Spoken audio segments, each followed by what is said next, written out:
What's the symbolic importance of this invitation, first of all, and these two leaders getting together? It just shows that for all the problems in the U.S.-European alliance relationship, there's still a case for working at it. Macron in particular, I think, wants to put out the red carpet. The vibe of this, the atmospherics of the press conference could not have been better. So even if the substance isn't great, the atmospherics are good, and I think that's the story.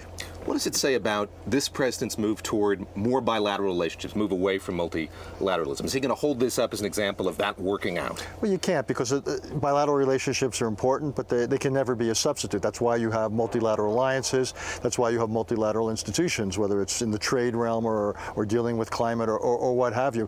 Multilateralism, by definition, gives you scale, gives you numbers. And in a global world, you need collective efforts. So bilateralism can be necessary, but it's almost never sufficient. Let me ask you just about the X factor here, that is climate change. President Trump characterizing this relationship as a good one, saying they do disagree on that. How big a disagreement is that? How large does that loom over the relationship? Well, ironically enough, it's a symbolic thing, because the Paris Agreement itself is a soft form of multilateralism. Each country gets to decide for itself. It's as if you took a test, David, and you said, I think I'll give myself an A- this morning. That's what this agreement is. So you decide, you set your own goals. If the administration had wanted to, they could have modified the goals. So this was symbolic. This was a way of saying the United States is pushing back against this global arrangement. But there's lots of ways we can and will act in the climate space. What American companies do, what cities and states do. My own guess is the symbolic result of the United States pulling out of Paris is probably greater than the actual result. What have we learned about the way the United States is engaging with Europe at this point? There was an op-ed today in the New York Times by Gary Cohn and H.R. McMaster, and a line from that is the United States cannot be a passive member of international organizations. What have we seen at the NATO summit, at the G20 summit, in those meetings? What does that tell us about how this president plans to work with Europe as a whole? Well, not terribly well.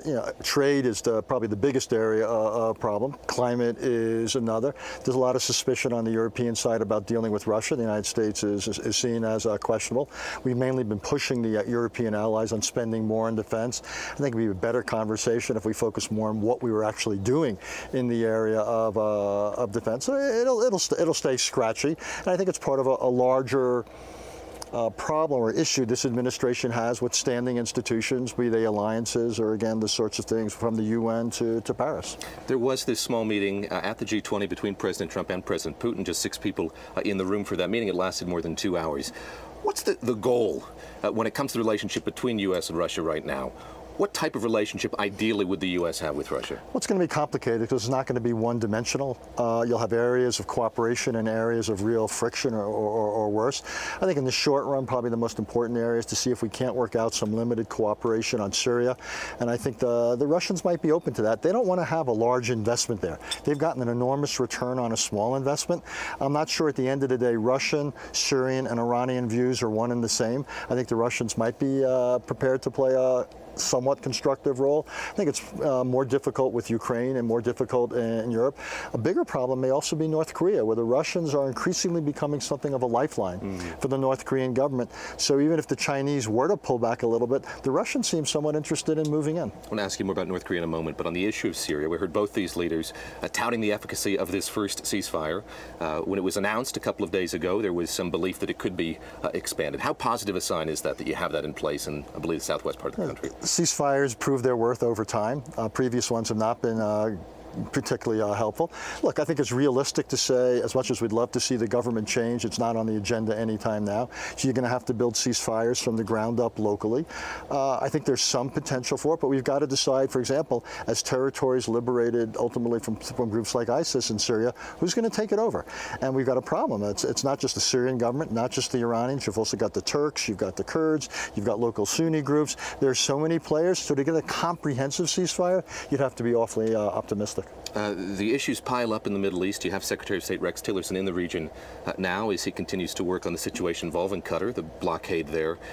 Do you see a path forward there? Is this something that's going to work itself out, or is the U.S. going to play a big role in doing that? The U.S. is basically taking an even-handed approach on the Qatar crisis, where we just want it to go away. We don't want to take sides with either the Saudis or UAE on one side or Qatar on the other. The Saudis and the UAE want us to take sides. So it's not clear to me that Secretary Tillerson can pull this off. I'm not defending the bill of particulars that the Saudis and the UAE have against Qatar, but they've got a bill of particulars, and simply saying let's agree to disagree, which is the U.S. position, probably won't be enough. So my hunch is this continues to boil.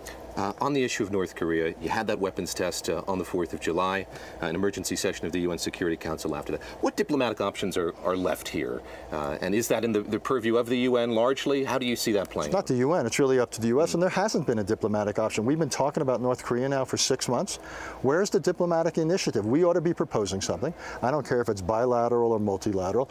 And I think the most, as a first step you could get, is a freeze on North Korean production and testing of nuclear weapons and missiles. It would have to be verified with seriously intrusive inspections. We ought to be putting that on the table. We ought to be urging that, trying to get the Chinese, the Russians, and others to support it. We ought to be focusing on that. And now we have a backdrop of potentially, military pressure and so forth. There would be consequences if the North doesn't do that. But we ought to be putting forward an ambitious initiative of what we want. And in return, we could have direct talks. We could have a formal end to the Korean War, which has never been formally ended. There's just an armistice. We can look at possibly some slight sanctions relief if the North were to do this. We ought to put that on the table. Let me ask you lastly here about the relationship with China. Some of the rhetoric I heard today in that press conference echoed very much what we heard after that meeting at Mar-a-Lago between President Trump and President Xi. A good friendship, a nascent friendship, looking forward to doing more. Then a few days ago, we had that tweet from the president saying that he had to try with China. It didn't work out. I'm paraphrasing there, of course. What's the way forward when it comes to that relationship with China? We have an ambassador on the ground there. Terry Branstad has now been in place for a couple of weeks only. Do you think the U.S. is going to continue engagement? How optimistic are you about that? You have to. This is the defining relationship of the 21st century. If this relationship goes well, it's potentially a very different 21st century than if this relationship, say, becomes a Cold War or worse. The problem is you've got so many different features. You've got the South China Sea, you've got North Korea, you've got all the trade frictions, you've got all the investment issues. Just today you had the leading Chinese dissident die while he was in jail. So you have got as complicated a relationship. So it's not going to be one personality or one dimensional. We have got to invest the time. And we've also got to talk about not just bilateral issues, but regional and global issues. The United States and China, as much as any two countries, will determine what happens on things like climate, what happens on issues, you name it, on energy use, on terrorism. The United States and China are going to be central. We have got to have a broad relationship. We've got to invest in it.